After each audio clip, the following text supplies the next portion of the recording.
जय श्रीकृष्ण बालमित्रांनो. आजच्या आपल्या गोष्ट आहे 46वी आणि गोष्टीचं नाव आहे उद्धवाची व्रज यात्रा. बघा, जेव्हा नंद महाराज हे श्रीकृष्ण बलरामाशिवाय वृंदावनात परतले,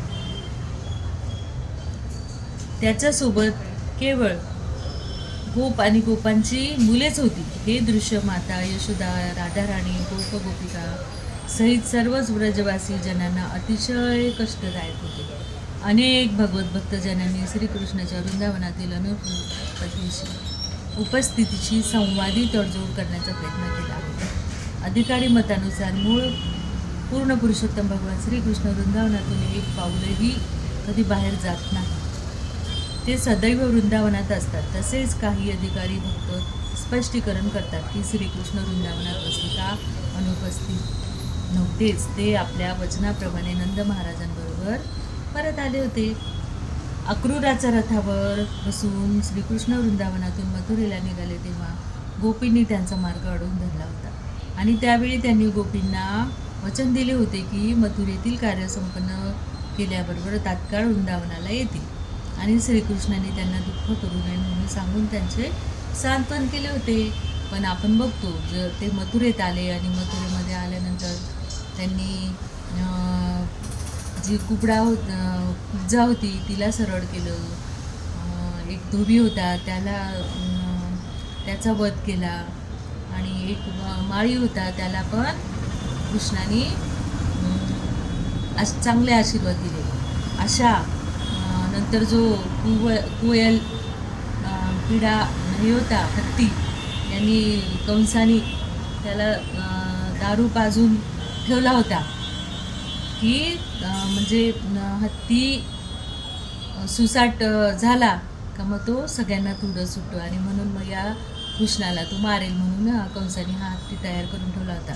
पण त्या हत्तीला पण बलराम कृष्णाने वरचा रस्ता दाखवला आणि त्याच्यानंतर मग 2 असुर होते त्याच्या राजदरबारात, त्या मल्ल खेळणारे, तर मल्ल यांना पण त्यांनी यमसदनाला पाठवलं आणि मग त्यानंतर कंस आला कृष्णासोबत कुस्ती करायला आणि मग कृष्णाने कंसाचा पण वध केलेला आहे. हे आपल्याला सगळ्यांना माहितीच आहे, कारण की कंस कसा होता तर असुर वृत्तीचा होता.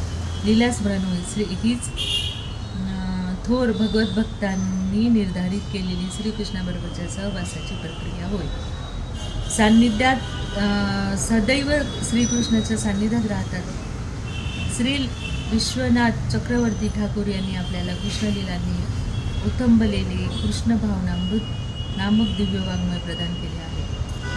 तर अशा मध्यंतरी श्रीकृष्णाच्या चुलत भाऊ उद्धव हा द्वारकेहून त्यांना भेटण्यासाठी आला. तो वसुदेवाच्या बंधूचा पुत्र होता. त्याचे वय श्रीकृष्णासमानच होते. त्यांची शरीर लक्षणे अगदी श्रीकृष्णासारखीच, म्हणजे कृष्णाचाच डबल रोल हा उद्धव होता आणि हा पण खूप म्हणजे देवच होता, देवासारखाच होता, कृष्णासारखाच होता. गुरुच्या आश्रमातून श्रीकृष्ण मथुरेला परत आले तेव्हा उद्धवाला भेटून त्यांना अधिक आनंद झाला. उद्धव त्यांचा जिवलग मित्र होता. श्रीकृष्णाने वृंदावनवासी जनांच्या तीव्र विरह वेदनांचे सांत्वन करण्याकरिता उद्धवाबरोबर संदेश देऊन त्याला वृंदावनात पाठविले की श्रीमद भगवद्गीतेत म्हटलेलं आहे, ये यथा माम प्रपद्यन्ते तांस तथैव भजाम्यहम्. श्रीकृष्ण प्रत्येक कृतीला प्रतिसाद देतात. ते आपल्या भक्तांच्या सेवेतील उन्नतीनुसार त्याला प्रतिसाद देतात. सोपी अहोरात्र श्रीकृष्णाचे विरहातून चिंतन करीत होत्या गोपी.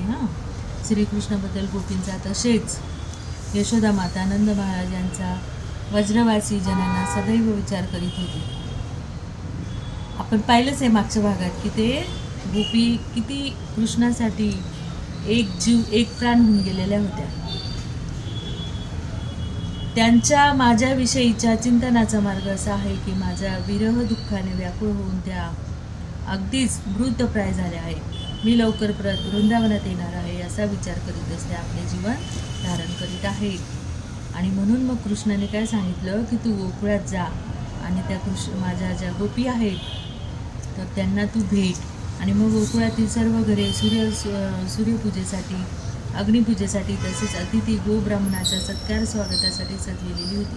घरातून दीप लावलेले होते, धूप जळत होते आणि अशा रीतीने सर्व घरातून पवित्र वातावरण होते. वृंदावनात सर्वत्र फुलांनी भरलेली तसेच मधमाशांच्या गुंजरावाने, पक्ष्यांच्या गायनाने भरलेली उठवणी होती. तेथील सरोवरे देखील कमळांनी आणि बदकहंस अशा जळ पक्ष्यांनी परिपूर्ण होती. म्हणजे असं सुंदर होतं वृंदावन. उद्धव नंद महाराजांच्या सदनात गेला तेव्हा त्याचे वासुदेवाचे प्रतिनिधी म्हणून स्वागत सत्कार झाला. नंद महाराजांनी त्याला एक उत्तम आसन दिले आणि त्याच्याबरोबर बसून त्यांनी श्रीकृष्ण बलराम तसेच मथुरेतील कुटुंबीयविषयीचे शेणकुशन विचारले. असा हा उद्धव जेव्हा त्याच्या आमच्या मनात आविर्भाव होता तेव्हा आम्ही तात्काळ त्याच्या विचारात निमग्न होऊन जातो. कुलयापीड हत्ती आणि बलाढ्य मल्ल देखील उपस्थित होते. सिंहाने सामान्य प्राण्यांना सहजपणे ठार मारावे त्याप्रमाणे कृष्णाने त्या हत्तीला आणि असुरांना ठार मारले. कृष्णाने एका हाताने 3 तांडांना जोडून तयार केलेले ते प्रचंड जड धनुष्य केवळ एकाच हाताने उचलले आणि तात्काळ मोडून टाकले. हे किती आश्चर्य! त्याने एकाच हाताने अखंडपणे 7 दिवस गोवर्धन पर्वत धरला. हे केवढे आश्चर्य! त्याने प्रलंबासूर, धेनकासूर, अरिष्टासूर, तृणावर, बकासूर यासारखे वेगळे असुर ठार मारले. हे किती आश्चर्यकारक!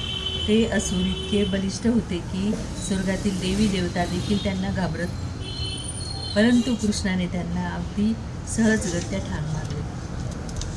अशा रीतीने श्रीकृष्णाच्या अद्भुत कृत्याचे उद्धवापुढे वर्णन करीत असताना नंद महाराजांचे हृदय भरून आले. त्यांना पुढे बोलविला. यशोदा मातेने शेजारीत बसून मूकपणे श्रीकृष्णाच्या लीला श्रवण केल्या.